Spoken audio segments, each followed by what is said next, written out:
Off now to the latest coming in from Hong Kong, where a day after Hong Kong witnessed chaotic scenes, a fresh wave of protests engulfing the city. These are the latest images that we're getting to you of fresh clashes breaking out between the protesters and the police personnel. Remember, yesterday also there were a series of clashes. Railway services have been suspended in the city now for a second straight day.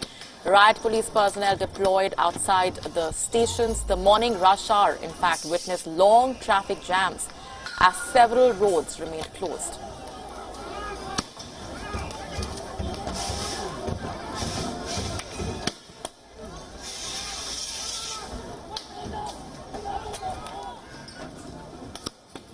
That's just a sample of how grave the situation is at the moment. Escalating tensions on the ground, tear gas being used once again by the police personnel to try and clamp down on the protesters. 6 months of unrest. There's been no resolution in sight. The Hong Kong chief executive, Carrie Lam, in the latest has called the protesters selfish for holding the city to ransom. Remember, the clashes and the unrest was sparked by a controversial extradition bill which would have allowed suspects to be sent to mainland China for trial. But since then, the movement on the ground has transformed into a larger movement seeking greater autonomy. The protesters have also been demanding investigations into a series of alleged incidents of police brutality.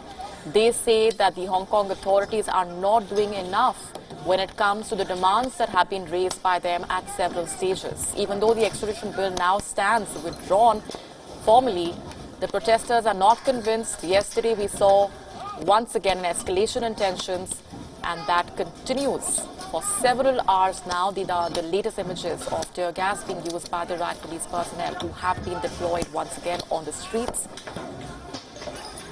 Universities and schools cancelled their classes once again. Students and parents remaining on the edge as the protests continue. In a press conference earlier today, Carrie Lam, the Hong Kong chief executive, had urged students not to participate in the violence. Lam also said that the Hong Kong authorities were doing their best to ensure that the district council elections, which are due later this month, are held.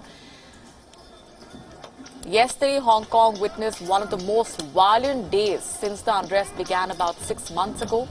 An officer had shot at a masked protester in the chest, and that video had gone viral. The Hong Kong police defended the shooting. The police said that it acted in self-defense.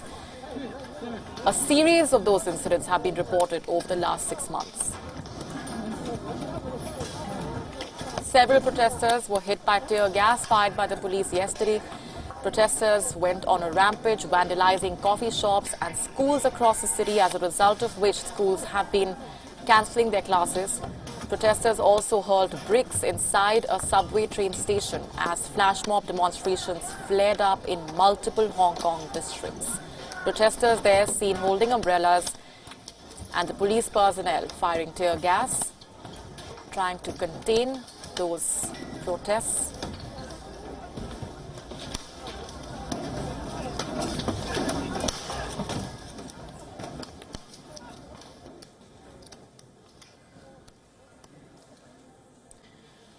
We'll keep